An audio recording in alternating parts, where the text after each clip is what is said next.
नमस्कार दोस्तों, हमारे चैनल न्यूज़ एंड एनालिसिस में आपका स्वागत है।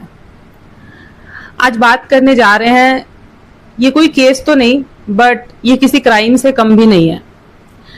सबसे पहले आप स्क्रीन पे जो वीडियो देख रहे हैं, ये वीडियो इतना ज़्यादा डिस्टर्बिंग है कि इसको देखने के बाद में मुझे यकीन ही नहीं हो पाया कुछ देर तक कि कोई किसी के साथ ऐसा कैसे कर सकता है। फिर जब इस वीडियो की सच्चाई सामने आई तो वो और ज़्यादा परेशान करने वाली थी। और मैं ये वीडियो इसलिए बना रही हूँ क्योंकि मुझे अब ऐसा लगता है कि हमें इमोशनली स्ट्रांग होना, मेंटली स्ट्रांग होना कितना ज़्यादा इम्पोर्टेंट है आज के टाइम में। क्योंकि लोग तो बैठे ही हैं आपको इस हद तक लाने के लिए। तो सबसे पहले बात करते हैं कुछ जज्बातों की, कुछ फीलिंग्स की, एहसास की। और ख़ास तौर पे जब ये एहसास पहला होता है, मतलब फर्स्ट लव। और ये तो हमें पता ही है कि जब अगर बात आती है लड़के और लड़कियों की, तो लड़कियां किसी भी रिश्ते में ज़्यादा इन्वेस्टेड होती हैं लड़कों के कंपेयर में। लड़के जितना दिमाग लगा करके रिश्ते बनाते हैं, लड़कियां उतना ही दिमाग घुटनों में डाल करके रिश्ते बनाती हैं। लड़कियां चाहे कितनी भी उम्र दराज हो जाए, चाहे उनकी एज बढ़ जाए, चाहे कुछ भी हो जाए, लेकिन वो जो इमोशनल फैक्टर होता है ना, वो हमेशा उनके दिमाग के आड़े आता है।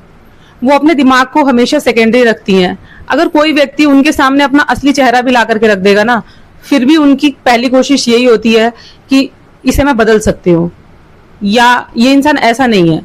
लड़के हमेशा जानबूझकर अपना साइड सामने रखते रहते हैं, लेकिन लड़कियां हमेशा उसको नजरअंदाज करती हैं। और उस चीज को नजरअंदाज करते करते करते करते आप इस स्टेज पे पहुंच जाते हो। तो सबसे पहले बात करते हैं इस वीडियो के बारे में और इस कहानी के बारे में। ये जिस लड़की की कहानी है वो किस राज्य से है, भारत में कहाँ से है, उसे मैं डिस्क्लोज नहीं करना चाहती, तो वो एक सीक्रेट ही रहेगा। बट ये कहानी हर उस लड़की के लिए जानना बहुत ज़रूरी है जो प्यार में पूरे तरीके से अंधे होकर के निर्णय ले रहे हैं, पूरे तरीके से अपने दिमाग को साइड कर रहे हैं और फिर किसी भी लड़के के बातों में आ रहे हैं। तो ये कहानी है अनुश्री नाम की एक लड़की की। अनुश्री जो कि एक बहुत ज़्यादा सिंपल और अपने आप में रिजर्व टाइप की लड़की थी, वो 2022 में अपना एक स्नैपचैट अकाउंट बनाती है। स्नैपचैट जो आजकल बहुत ज़्यादा यूज़ होता है फोटोज़ के लिए, सबसे ज़्यादा अगर कोई ऐप यूज़ होती है तो वो है स्नैपचैट। स्नैपचैट पे बहुत सारे फीचर्स आते हैं। यहाँ पे आप अपने मन की बात लिख सकते हैं, कोट्स लिख सकते हैं, अपनी स्टोरीज डाल सकते हैं, वीडियोज़ डाल सकते हैं और भी बहुत सारी चीज़ें। अनुश्री यहाँ पे कोट्स लिखने की शौकीन तो होती है, लेकिन वो लिख नहीं पाती क्योंकि उसको इतना कॉन्फिडेंस नहीं होता है कि वो अपनी चीजें, अपने मन के भावनाओं को शब्दों में उतार सके। तो वो क्या करती है, वो इंस्टाग्राम वगैरह स्क्रॉल करती है और स्क्रॉल करते करते जो भी कोट उसे पसंद आता उसको कॉपी करके, उसको टेक्स्ट में ऐड करके उसको स्नैपचैट पे डालती। और ऐसे करके वो उन कोट्स को स्नैपचैट पे सेव करती और अपनी मन की बातें एक्सप्रेस करती। धीरे धीरे वक्त गुजरने लगता है और कुछ समय बाद उसके स्नैपचैट के पोस्ट पे एक लड़के का लाइक आता है और वो लाइक होता है एक अमोल नाम के लड़के का। अब ये अमोल भारत में कौन से राज्य से है ये भी मैं डिस्क्लोज नहीं कर रही हूँ, लेकिन ये लड़का हमें और हर उस लड़की को एक सीख देगा कि लड़के किस हद तक गिरे हुए होते हैं, उन्हें कोई फर्क नहीं पड़ता है आपके जीने या मरने से। तो अमोल जो होता है वो अनुश्री के पोस्ट पे लाइक करता है और उसको रिप्लाई में लिखता है कि नाइस कोट्स। अनुश्री खुश होती है कि उसको किसी ने अप्रिशिएट किया होता है, तो अनुश्री उसे बदले में थैंक्स लिखती है और बोलती है कि ये कोट्स मेरे नहीं है, ये मैं कहीं से कॉपी करती हूँ। तो इस पर अमोल कहता है कि तुम चाहो तो कोट्स खुद से भी लिख सकती हो, क्या तुम्हें लिखना पसंद है? इस पर अनुश्री कहती है कि हाँ मुझे लिखना पसंद है, पर मुझे लिखने का कॉन्फिडेंस नहीं आता। तो इस पर अमोल कहता है कि मैं तुम्हें लिखने में हेल्प करूंगा और धीरे धीरे तुम लिखने की आदत तुम्हें पड़ जाएगी। अनुश्री को ये सुनकर काफी अच्छा लगता है कि कोई उसकी हेल्प कर रहा है। अनुश्री को पंजाबी लैंग्वेज काफी पसंद होती है क्योंकि पंजाबी सॉन्ग्स में उसको काफी अच्छा फील कराता है, तो वो सोचती है कि मैं क्यों ना पंजाबी में ही कोट्स वगैरह लिखना स्टार्ट करूं। इस पर जो अमोल होता है वो बोलता है कि मैं पंजाबी अच्छे से जानता हूँ और मैं तुम्हें पंजाबी में कोट्स लिखने में हेल्प कर दूंगा। अनुश्री काफी खुश हो जाती है और फिर इस तरीके से अमोल जो है वो अनुश्री को कोट्स लिखने में हेल्प करता है, अपने फीलिंग्स एक्सप्रेस करने में भी हेल्प करता है। तो अनुश्री जो है वो लिखने लग जाती है। धीरे धीरे अनुश्री जो है वो कंटिन्यू लिखने लग जाती है अब अमोल जो है वो उसको कंटिन्यू अप्रिशिएट करता है। इस पर अनुश्री हमेशा खुश रहती है कि चलो यार कोई तो है जो मुझे मोटिवेट कर रहा है, मेरे अंदर का जो हिडन टैलेंट है उसको बाहर लेकर आ रहा है, और अमोल की यही क्वालिटी उसको पसंद आ जाती है। धीरे धीरे वो दोस्त बन जाते हैं। दोस्त बनने के बाद जो अमोल होता है वो बोलता है कि वैसे तो मैं एक कंटेंट क्रिएटर बनना चाहता हूँ, बट पेशे से मैं एक शेफ हूँ और मैं ड्यूटी पे रहता हूँ और मैं थोड़ा व्यस्त रहता हूँ। इस पर अनुश्री जो है वो क्या करती है, बोलते कि क्यों ना हम लोग इंस्टाग्राम पे एक दूसरे से कनेक्ट करें, और जो एक दूसरे को रिक्वेस्ट भेजते हैं और एक्सेप्ट होती है, और वहां से इन दोनों की इंस्टाग्राम चैट्स जो है वो स्टार्ट होती है। दोनों इंस्टाग्राम पे बातें करना स्टार्ट करते हैं। जब भी अमोल कोई कोड डालता है या कोई स्टेटस डालता तो अनुश्री उसको तुरंत ही अपने स्टेटस पे शेयर कर देती, और शेयर करने के बाद जो है अमोल से पूछती कि कहीं मैं अगर तुम्हारी स्टोरीज वगैरह शेयर कर रही हूँ तो तुम्हें कोई प्रॉब्लम तो नहीं है। इस पर अमोल कहता है कि नहीं, मुझे कोई दिक्कत नहीं है। इस तरीके से दोनों इंस्टाग्राम पे बात करने लगते। कुछ समय बाद जो है अमोल जो है वो धीरे धीरे बात करना अनुश्री से कम कर देता है। मतलब धीरे धीरे एक तरीके से आप कहो घोस्ट हो जाना। जी हाँ, घोस्टिंग एक ऐसी प्रक्रिया है जहां पर स्टार्टिंग में कोई इंसान आपको बहुत ज्यादा अफेक्शन देगा, बहुत ज्यादा प्यार देगा, बहुत ज्यादा अटेंशन देगा, और फिर सडनली धीरे धीरे धीरे धीरे या फिर एकदम से गायब हो जाता है।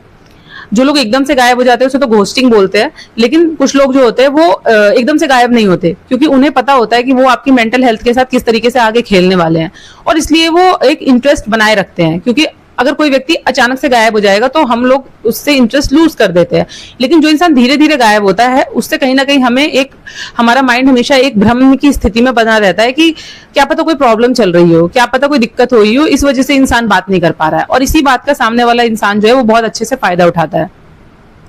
अमोल जो है वो यहाँ पे धीरे धीरे अनुश्री को ऑन एंड ऑफ की कंडीशन में रखता है, कभी उससे बात कर लेता है और कभी नहीं करता। इस तरीके से अनुश्री जो है वो काफी ज्यादा एक भ्रम की स्थिति में बनी रहती है कि क्या हो गया, कोई प्रॉब्लम तो नहीं है।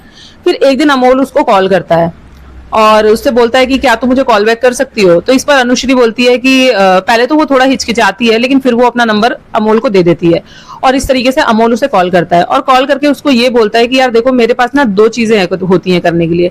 एक तो मैं थोड़ा थोड़ा कंटेंट क्रिएट करता हूँ, और उसके अलावा मैं पेशे से शेफ हूँ, तो मुझे ज्यादा टाइम नहीं मिलता, मैं ड्यूटी पे होता हूँ, इसलिए ना मेरे से व्हाट्सएप और इंस्टाग्राम और स्नैपचैट पे बातचीत हो नहीं पाएगी, तो तुम ना मुझे कॉल कर लिया करो, हम ना कॉल पे बात कर लिया करेंगे। इस पर जो अनुश्री है वो थोड़ी खुश हो जाती है कि चलो कॉल पे बात करने से थोड़ा ज्यादा ही कंफर्ट मिलता है, क्योंकि सामने वाले की वॉइस आप सुन सकते हो, चीजें थोड़ी ज्यादा बेटर होती हैं। तो अब दोनों एक दूसरे के साथ नंबर एक्सचेंज करते हैं और कॉल पे धीरे धीरे आगे बढ़ते हैं। दोनों की बातचीत स्टार्ट हो जाती, दोनों कॉल पे बातें करने लगते। कुछ समय बाद अमोल जो है वो धीरे धीरे अब कॉल पर भी अनुश्री से बात करना कम करता है। धीरे धीरे वो कॉल पर भी उसमें डिसइंटरेस्ट दिखाने लगता है। इस पर अनुश्री को ये समझ में नहीं आता है कि उसने पहले तो खुद ही बोला था कि हम कॉल पे बात कर लिया करेंगे, लेकिन अब वो मुझसे कॉल पे भी बात कभी करता है तो कभी नहीं करता है, और इस तरीके से धीरे धीरे जो अमोल होता है वो धीरे धीरे बैक ऑफ करने लगता है। फिर अनुश्री भी खुद को ये समझा ही लेती है कि शायद अमोल के पास टाइम नहीं है और वो बिजी रहने लगा है। फिर एक दिन अमोल का बर्थडे आता है। इस पर अनुश्री जो है वो सोचती है कि बर्थडे विश कर ही दिया जाए, तो जो वो एक टेक्स्ट लिख करके इंस्टाग्राम पे अमोल को भेजती है। इस पर अमोल उसको रिप्लाई देता है और बोलता है कि यार सॉरी, मैं बहुत ज्यादा बिजी था और मैं तुमसे बात भी नहीं कर पा रहा हूँ, मुझे बहुत ज्यादा गिल्टी फील हो रहा है इस चीज के लिए। इस पर जो अनुश्री है उसको लगता है कि वो बहुत ज्यादा बिजी रहा होगा, इस वजह से वो उससे बात नहीं कर पा रहा होगा, तो उसको इस बात का गिल्ट भी है। तो वो उसको बोलती है कि क्या मैं तुम्हें बर्थडे विश करने के लिए स्टेटस पे मेंशन करके मतलब स्टोरी लगा सकती हो। तो इस पर अमोल बोलता है कि हाँ तुम स्टोरी तो लगा सकती हो, बट उसमें मुझे मेंशन मत करना, क्योंकि मेरा भाई मेरा इंस्टाग्राम हैंडल जो है उसको अपने फोन में लॉगिन रखता है, और अगर उसने ये देख लिया कि किसी लड़की ने मेरा स्टोरी अपने इंस्टाग्राम पे लगाया हुआ है मेंशन करके, तो बहुत प्रॉब्लम हो जाएगी। इस पर अनुश्री को थोड़ा सा डाउट तो लगता है कि आज की इस टाइमिंग में कौन ऐसा इंसान है जो अपना व्हाट्सएप, अपना इंस्टाग्राम लॉगिन अकाउंट किसी और के फोन में लॉगिन करता है। सबकी अपनी एक प्राइवेट लाइफ है, वो भी तब जब आप एक अडल्ट हो। लेकिन क्योंकि लड़कियों की आदत होती है ना कि अपने जहां पे भी उनका दिमाग काम करना चाहिए होता है, जब वो किसी व्यक्ति से प्यार में पड़ने लगती हैं या फिर जब वो किसी व्यक्ति पे भरोसा करने लगती है ना, तो वो उसकी हर रेड फ्लैग सिग्नल जो होता है ना, जो वो लड़के दे रहे होते हैं रिलेशनशिप के स्टार्ट में, वो हर एक चीज लड़की जो है ना वो उसे इग्नोर करती चली जाती है। आता सब कुछ है सामने, बट वो उसे नजरअंदाज कर देती है। तो अनुश्री अमोल की इस बात को नजरअंदाज करते हुए स्टोरी तो लगाती है, बट अमोल को मेंशन नहीं करती है। उसके थोड़ी देर बाद रात के 12 बजते हैं और अनुश्री जो है वो अमोल को सोचती है कि कॉल करके विश कर देती हूँ। तो जैसी वो उसको कॉल करती है और अमोल जो है वो गुस्से में कॉल उठा के बोलता है कि मैंने तुझे मना किया था ना कि मुझे कॉल मत करना, मैं बिजी रहता हूँ, तूने मुझे कॉल कैसे कर दिया। इस पर अनुश्री काफी शॉक्ड हो जाती है कि अचानक से इसको क्या हो जाता है, अभी तो बोल रहा था कि कोई दिक्कत नहीं है, अभी मैंने कॉल कर दिया तो इसको प्रॉब्लम हो गई। तो अनुश्री चुपचाप खुद को समझा लेती है। अमोल कुछ समय के लिए बिल्कुल गायब हो जाता है, जैसे कोई बातचीत हो ही ना रही हो। अनुश्री भी अपने लाइफ में धीरे धीरे अपने चीजों में खुद को व्यस्त करने की कोशिश करती तो है, मगर वो अमोल की बातों को और जिस तरीके से वो चीजें कर रहा होता है वो उसको अपने मन से नहीं निकाल पा रही होती है।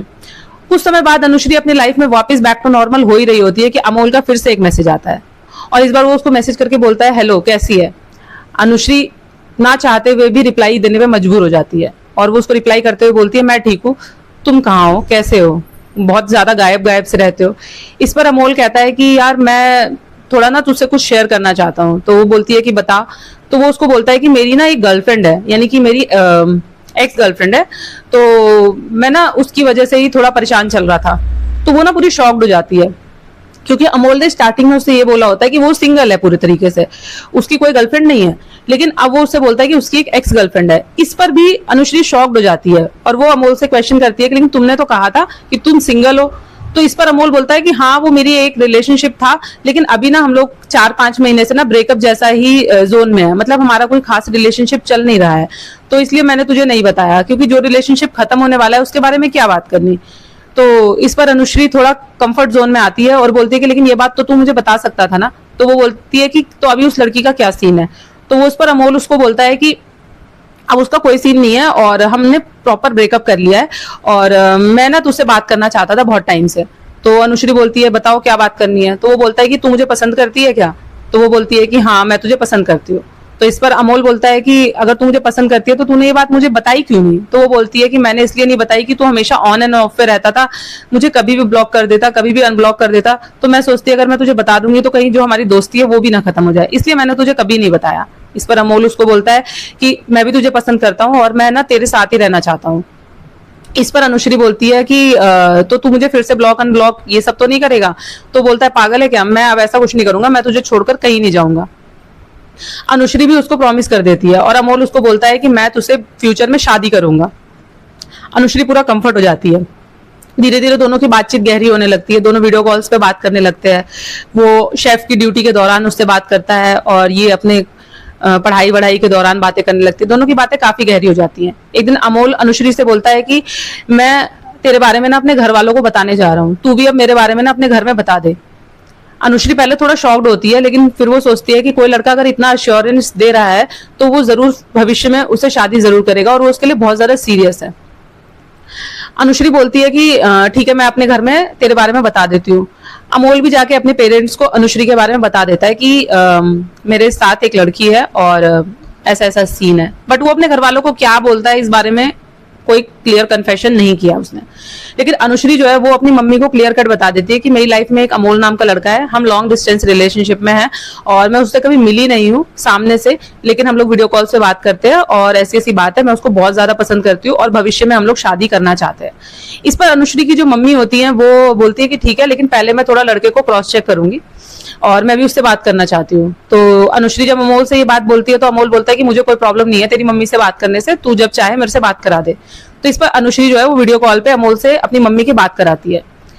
अनुश्री की जो मम्मी है वो भी अमोल से बात करके काफी खुश होती है, और अमोल उन्हें ये अश्योर करता है कि मैं आपकी बेटी से भविष्य में शादी करूंगा और मैं उससे बहुत प्यार करता हूँ। इस पर अनुश्री की मम्मी जो है वो थोड़ा सा कंफर्ट जोन में आ जाती है।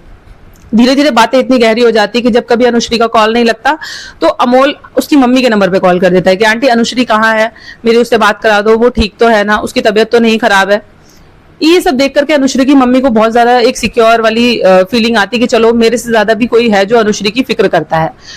इस बात पे अनुश्री काफी ज्यादा खुश होती है कि चलो कोई उसकी इतनी केयर करता है, उसके बारे में इतनी फिक्र करता है। और धीरे धीरे अनुश्री जो है वो अमोल के लिए बहुत ज्यादा सीरियस होती जा रही थी। लेकिन वहीं अमोल जो है वो सिर्फ और सिर्फ अनुश्री की फीलिंग्स के साथ खेल रहा था। कुछ दिन के बाद अमोल ने वापस से अनुश्री को ब्लॉक कर दिया, इंस्टाग्राम पे भी ब्लॉक मार दिया, हर जगह से ब्लॉक मार दिया। अनुश्री को कुछ समझ में नहीं आया कि अचानक से क्या हुआ। 6 महीने तक अमोल जो है वो अनुश्री से कांटेक्ट खत्म करके एकदम से गायब हो गया। अनुश्री को पहले तो कुछ समझ में नहीं आया, उसकी तबीयत इतनी ज्यादा खराब हो गई ये सब सोचते सोचते कि उसे पैनिक अटैक्स आने लगे। पैनिक अटैक आना, फिट्स आना, उसको बहुत ज्यादा एंजाइटी होना, डिप्रेशन की तरफ वो धीरे धीरे बढ़ने लगी, और अमोल की कोई खबर तक नहीं थी। अब धीरे धीरे जब स्थिति इतनी ज्यादा गंभीर हुई तो अनुश्री की जो मम्मी है उन्होंने उसकी फ्रेंड से कांटेक्ट करके बोला कि तुम्हारे पास क्या अमोल का कोई नंबर है, अगर कुछ भी कांटेक्ट है तो मुझे दो, मुझे उससे बात करनी, क्योंकि मेरी बेटी की कंडीशन बहुत ज्यादा खराब हो रही है, एक बार मुझे अपनी बेटी से उसको मिलवाना है। इस पर अनुश्री की जो फ्रेंड होती है वो अनुश्री से कहती है बात करके कि तू एक काम कर, एक बार और ट्राई कर, और अगर नहीं है तो उसके पेरेंट्स को कॉल कर, वो जरूर तेरी अमोल से बात करवा देंगे।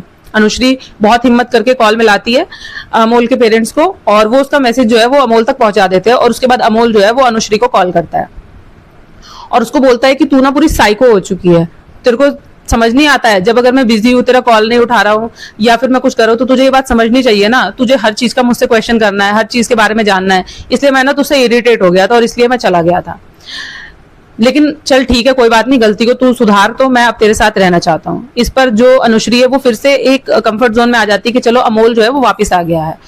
लेकिन इस बार चीजें बदल जाती है। जो अमोल उसकी रात को 12 बजे भी कॉल पिक किया करता था, अब वो 8 बजे ही कॉल गुड नाइट बोल के सो जाता। अनुश्री ने एक बार उसका कॉल ट्राई करने की कोशिश करी, जो कि 9 बजे रात को उसने ट्राई किया, तो उसने उसे गुड नाइट बोल दिया था, बट उसका कॉल बिजी आ रहा था, और ये कॉल रात को 12:30 बजे 1 बजे तक भी बिजी आता रहा।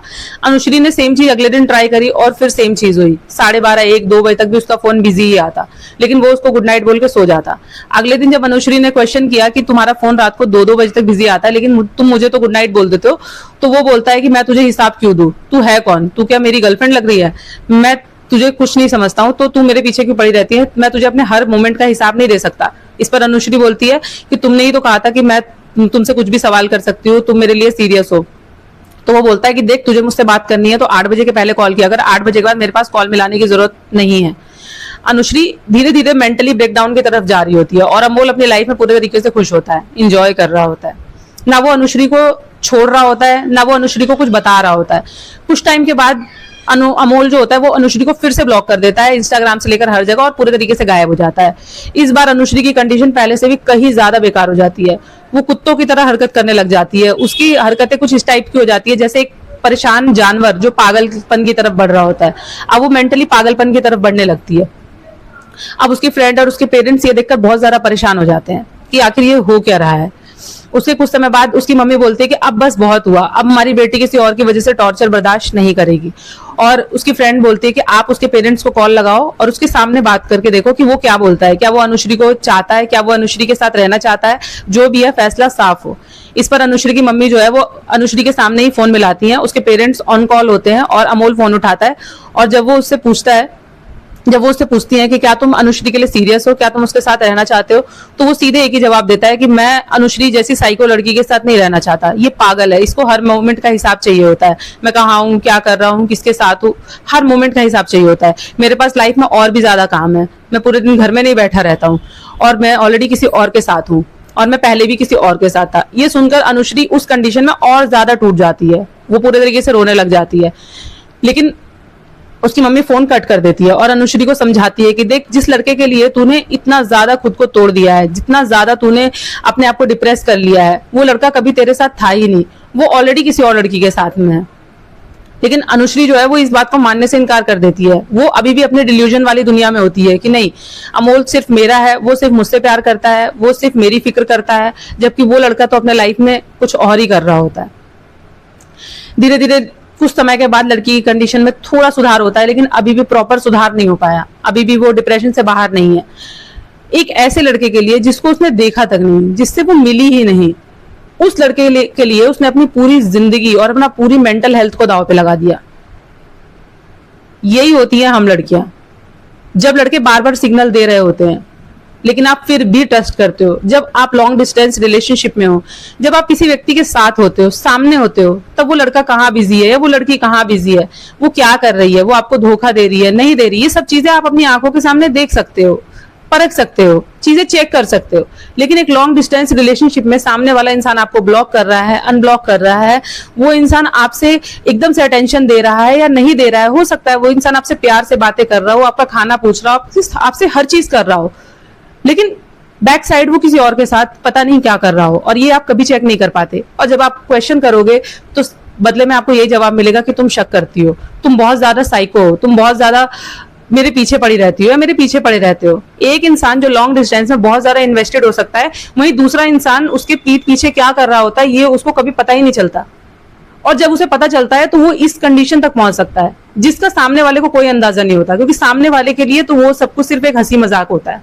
सामने वाला अपनी इमोशनल नीड के लिए, अपनी जरूरतों के लिए उस इंसान को एक ऑप्शन की तरह रख सकता है कि जब कोई नहीं होगा तो ये होगा।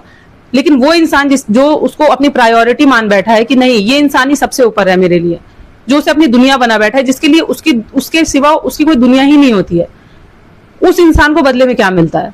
ट्रॉमा, डिप्रेशन, आंसू और एक जिंदगी भर का हार्ट ब्रेक और बिट्रेल कि हाँ अब वो जिंदगी में कभी किसी पे भरोसा नहीं कर पाएगा। तो सबसे पहले तो मेरी सलाह यही है कि कोई भी व्यक्ति हो, आप लॉन्ग डिस्टेंस रिलेशनशिप में आने से पहले 1000 क्या लाख बार सोचो, चाहे आप लड़की हो या लड़का हो, क्योंकि आपको ये नहीं पता है कि आपके पीठ पीछे क्या हो रहा और क्या होगा। Long distance relationship is a myth nowadays. ये कोई सक्सेसफुल रिलेशनशिप की निशानी नहीं है। लोग बोलते हैं कि 100 में से कोई एक बंदा लॉयल होगा, लेकिन क्या गारंटी है कि वो एक बंदा लॉयल होगा? हो सकता है वो आपका एक बंदा उस एक में से ना, उस 99 में से हो, तब आप क्या करोगे? तो जिस इंसान के साथ आप सामने नहीं रह सकते, जिस इंसान से आप मिल नहीं सकते, जिस इंसान को आप चेक नहीं कर सकते, जिस इंसान के लिए आप इतना ज्यादा इन्वेस्टेड हो कि आप उसको अपना सब कुछ देने को तैयार हो, अपनी पूरी जिंदगी उसको देने के लिए तैयार हो, उस इंसान को अगर आप चेक नहीं कर सकते कि आपके सिवा वो किन से बात कर रहा है, आपके सिवा वो किन से मिल रहा है, आपके सिवा वो कहाँ जा रहा है, कहीं वो आपको बेवकूफ तो नहीं बना रहा है, तो आप कैसे उस इंसान पे भरोसा कर सकते हो? क्योंकि आजकल लोग बहुत आसानी से ये बात बोल देते हैं कि तुमको चेक करने की क्या जरूरत है। मेरा सवाल बस इतना सा है कि अगर आप गलत हो नहीं तो चेक करने से डर किस चीज का? अगर आप सही हो तो आपको इस बात का बुरा क्यों लगता है कि नहीं कोई इंसान आपका फोन चेक कर लेगा, और वो भी वो इंसान जो आपकी गर्लफ्रेंड है या आपका बॉयफ्रेंड है। उसका अधिकार बनता है आपको चेक करने का, और आपका अधिकार बनता है उसको चेक करने का कि वो इंसान आपके प्रति लॉयल है या नहीं, जिसके साथ आपने भविष्य के सपने सजाए हैं। तो ये एक उस लड़की की कहानी है जो कभी ये जान ही नहीं पाई कि उसके पीठ पीछे एक लड़का क्या कर रहा है, जिसने उसको यहां तक का अश्योरेंस दे दिया कि वो उससे शादी करेगा, और लास्ट में उसको इस स्थिति पे लाके छोड़ा है कि पता नहीं वो लाइफ टाइम ठीक भी हो पाएगी या नहीं, कि पता नहीं वो लाइफ टाइम एक जानवर की तरह ही बिहेव करती रहेगी या कभी वापस से इंसान बन भी पाएगी या नहीं। ये सवाल आज की सोसाइटी का है कि जब आप किसी से प्यार करें, जब आप किसी पे भरोसा करें, तो एक बार अपने दिमाग को अपने दिल के ऊपर रखें, क्योंकि दिमाग हमेशा आपको एक सही सिग्नल देता है। जब सामने वाला आपसे कोई झूठ बोलता है, जब सामने वाला आपको कहीं ना कहीं से थोड़ा सा भी एक सिग्नल देता है कि वो आपके साथ कुछ गलत कर रहा है, तब आप अपने दिमाग को नजरअंदाज करते हो। बस उसी टाइम पे आपको अपने दिमाग को एक्टिव करना है। जैसे अमोल ने जब ये बोला कि उसके भाई उसका इंस्टाग्राम यूज करता है, मेंशन ना करे, तब वो ये बात उसने अपने भाई के लिए नहीं बोली थी, क्योंकि उसके अकाउंट में वो लड़की भी ऐड होगी जो उसकी गर्लफ्रेंड है या उसकी एक्स गर्लफ्रेंड है। तो अगर कोई स्टोरी कोई लड़की मेंशन करेगी तो वो अगर देखेंगी तो वो क्वेश्चन करेंगी। उस डर से उसने ये बात बोली थी, लेकिन अनुश्री ने उसकी इस बात पे भरोसा किया। बार बार अमोल उसको ब्लॉक अनब्लॉक करता रहा, बार बार उसके इमोशंस के साथ खेलता रहा, यहाँ तक कि जब अनुश्री उसके शहर जा गई, जिसका उसको बस आइडिया ही था, उसे ये तक नहीं पता था कि वो कहाँ रहता है, वहां जाकर के उसने उसे कॉल किया और बोला कि मैं तुमसे मिलना चाहती हूँ। इस पर अमोल ने उसको बोला कि मैं बहुत बिजी हूँ, मैं नहीं मिल सकता। तब भी अनुश्री को ये उम्मीद थी कि वो बिजी होगा। आप किसी के शहर उससे मिलने जा रहे हो और वो इंसान आपको ये कह दे रहा है कि मैं बहुत बिजी हूँ। वो इंसान जो आपको ये बोल रहा है कि आप उसकी दुनिया हो, आप उसके लिए बहुत ज्यादा लकी हो। तो इतने सारे रेड सिग्नल्स के बाद भी अगर आप अपने दिमाग को नजरअंदाज करते हो और एक ऐसे रिश्ते की तरफ आगे बढ़ते हो, तो फिर अंजाम जो है वो अनुश्री जैसा ही होता है। और इसमें सबसे ज्यादा सफर अगर कोई करता है ना, तो वो उस बच्चे के माँ बाप होते हैं, जो इतने प्यार से उसे पालते पोसते बड़ा करते हैं कि वो भविष्य में कुछ बनेगा, कुछ अच्छे मुकाम तक जाएगा, और लास्ट में वो बच्चे एक लड़का या एक लड़की की वजह से अपनी जिंदगी को बर्बाद कर देते हैं और माँ बाप को घुटता हुआ छोड़ देते हैं, ये देखने के लिए कि कैसे उनका बच्चा दिन पे दिन घुट रहा है, और जिसकी वजह से घुट रहा है वो कहीं और मजे कर रहा होता है। हाँ, उसका कर्मा है, वो उसको जब मिलना होगा तभी मिलेगा, लेकिन आपकी लाइफ तो खराब हो गई ना। तो ये जो स्टोरी थी, ये कहीं ना कहीं मुझे बहुत ज्यादा हिला दिया इस स्टोरी ने, कि इतना ज्यादा मेंटली आप किसी पे डिपेंड ना हो। एक इंसान को अपनी पूरी दुनिया बनाने से पहले 1000 बार सोचे। जब कोई इंसान आपके साथ इस टाइप की चीजें कर रहा हो, तो किसी मैच्योर और किसी समझदार व्यक्ति के साथ, अपने पेरेंट्स के साथ, अपने किसी अच्छे समझदार फ्रेंड्स के साथ इसे जरूर शेयर करें, सो दैट वो आपको सही टाइम पे एक सही एडवाइस दे सके और आप ऐसे ट्रैप से बाहर निकल सके। अदरवाइज आपकी पूरी लाइफ, पूरा फ्यूचर, पूरा करियर और सब कुछ, और आप खुद दाव पे लग जाएंगे और आपको कुछ भी नहीं मिलेगा। मिलती हूँ अगली एक और कहानी के साथ, तब तक के लिए बने रहिए न्यूज एंड एनालिसिस में। Thanks for watching, thanks for sharing.